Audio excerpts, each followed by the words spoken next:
Assalamualaikum warahmatullahi wabarakatuh. Perkenalkan, kami dari kelompok 4 Filsafat Ilmu yang membahas tentang teori-teori kebenaran ilmiah. Sebelumnya, perkenalkan anggota kelompok kami.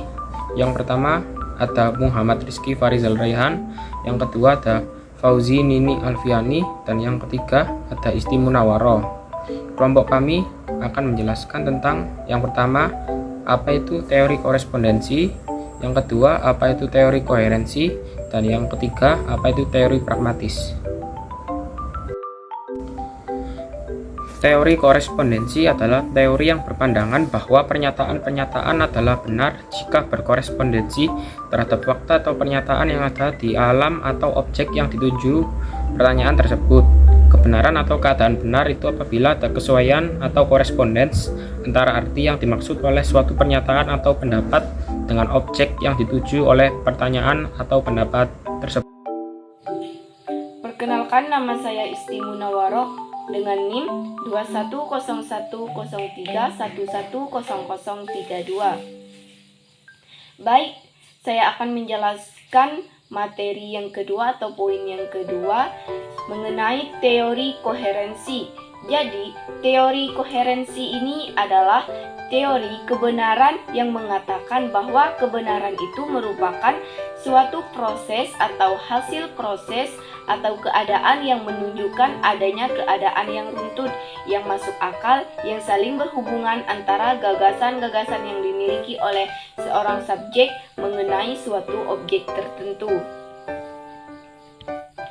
Dan teori koherensi ini disebut juga dengan coherency theory of truth, yang artinya pembuktian secara berulang-ulang pada teori korespondensi pada akhirnya akan melahirkan sebuah aksioma atau postulat yang pada umumnya berwujud sebagai kebenaran umum atau general truth.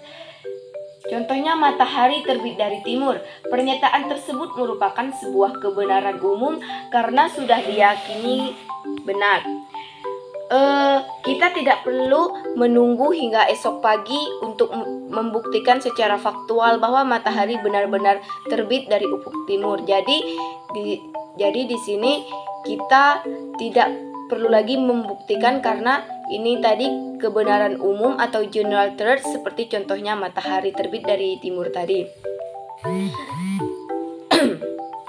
Aksioma atau postulat adalah sebuah pernyataan yang dianggap sudah terbukti benar dan tidak perlu dibuktikan lagi. Karena sifat itulah ia dijadikan sebagai dasar dalam disiplin ilmu matematika dan bisa digunakan untuk membuktikan apakah pernyataan lain benar atau tidak.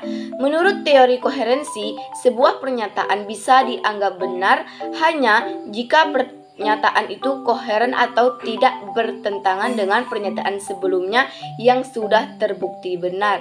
Artinya pernyataan ini tidak boleh bertentangan atau kontra dengan pernyataan yang sebelumnya sudah benar dalam pembuktiannya. Untuk dianggap benar, teori ini mensyaratkan adanya konsistensi atau tidak adanya pertentangan atau kontradiksi antara suatu pernyataan dengan aksioma. Karena itulah koherensi dikenal juga sebagai teori konsistensi. Sebagai teori konsistensi. Konsisten artinya tetap teguh. Sebagai contoh, di dalam disiplin ilmu matematika terdapat postulat bahwa jumlah sudut semua jenis bangun ruang segitiga berjumlah 180 derajat. Jika ada satu pernyataan bahwa terdapat satu bentuk segitiga yang jumlah sudutnya 210 derajat, maka tanpa harus menyaksikan bukti faktual segitiga tersebut, kita biasa menyatakan bahwa pernyataan orang tersebut tidak benar karena ia bertentangan dengan postulat. Pernyataan orang tersebut memiliki kontradiksi dengan postulat yang sudah ada. Perbedaan teori ini dengan teori korespondensi terletak pada dasar pembuktian kebenaran. Jadi pada teori korespondensi, dasar kebenarannya pada ada tidaknya hubungan antara pernyataan dengan fakta yang sudah ada. Sedang pada teori koherensi pembuktiannya terletak pada ada tidaknya konsistensi antara pernyataan dengan postulat. Contoh lainnya, seseorang memberikan pernyataan bahwa di dalam kolam alun-alun kota terdapat seekor ikan hiu yang masih hidup. Jadi, menurut teori korespondensi ini, untuk menentukan pernyataan tersebut benar atau tidak, kita harus menunggu fakta apakah di dalam tersebut terdapat seekor ikan hiu yang masih hidup atau tidak. Sementara, menurut teori koherensi, tanpa menunggu fakta, kita bisa menentukan pernyataan orang tersebut tidak benar karena bertentangan dengan aksioma yang sudah ada sebelumnya bahwa ikan hiu adalah jenis ikan air asin. Assalamualaikum warahmatullahi wabarakatuh. Sebelumnya perkenalkan, saya Fauzia Nini Alfiani. Di sini saya akan menjelaskan tentang teori pragmatis. Teori pragmatis berbeda dengan dua teori sebelumnya. Dalam menentukan dasar kebenaran, jika pada korespondensi dasar kebenarannya adalah fakta objektif, dan pada teori koherensi adalah konsistensi logis, maka teori pragmatis meletakkan dasar kebenarannya pada manfaat praktis dalam memecahkan persoalan kehidupan. Pragmatisme adalah aliran filsafat yang berpandangan bahwa kriteria kebenaran sesuai ialah apakah sesuatu itu memiliki kegunaan bagi kehidupan nyata. Oleh sebab itu, kebenaran sifatnya menjadi relatif tidak mutlak. Aliran pragmatisme adalah aliran yang bersedia menerima segala hal, asalkan hal tersebut berakibat baik atau berguna. Aliran ini mementingkan kegunaan suatu pengetahuan dan bukan kebenaran objektif dari pengetahuan.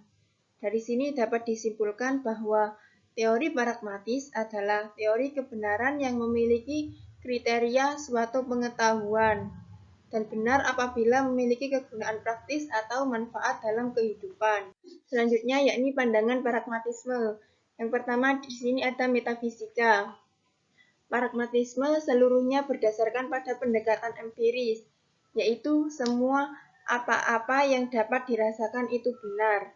Artinya, akal, jiwa, dan materi adalah hal yang tidak dapat dipisahkan. Karena itu, para cendekiawan pragmatisme tidak pernah mendasarkan satu hal kebenaran dan menurut mereka, pengalaman yang dialami di setiap manusia akan berubah jika realita manusia itu berubah. Yang kedua yakni epistemologi. Corak dari pragmatisme adalah konsep kegunaan, mengarah pada sains dan bukan metafisik. Pragmatisme mengklaim bahwasanya manusia selalu mempunyai rasa keinginan untuk meneliti dan tidak mau menerima suatu produk yang belum teruji. Selanjutnya yakni aksiologi. Aksiologi, pandangan pragmatisme tentang nilai itu adalah relatif atau situasional. Kaidah moral dan etika itu tidak tetap, selalu berubah sesuai situasi, waktu, tempat, persepsi masyarakat, dan juga pengaruh kemajuan iptek. Pendekatan pragmatisme terhadap nilai benar, salah, baik, buruk itu didasarkan pada kemanfaatan dalam kehidupan masyarakat, bukan didasarkan pada teori.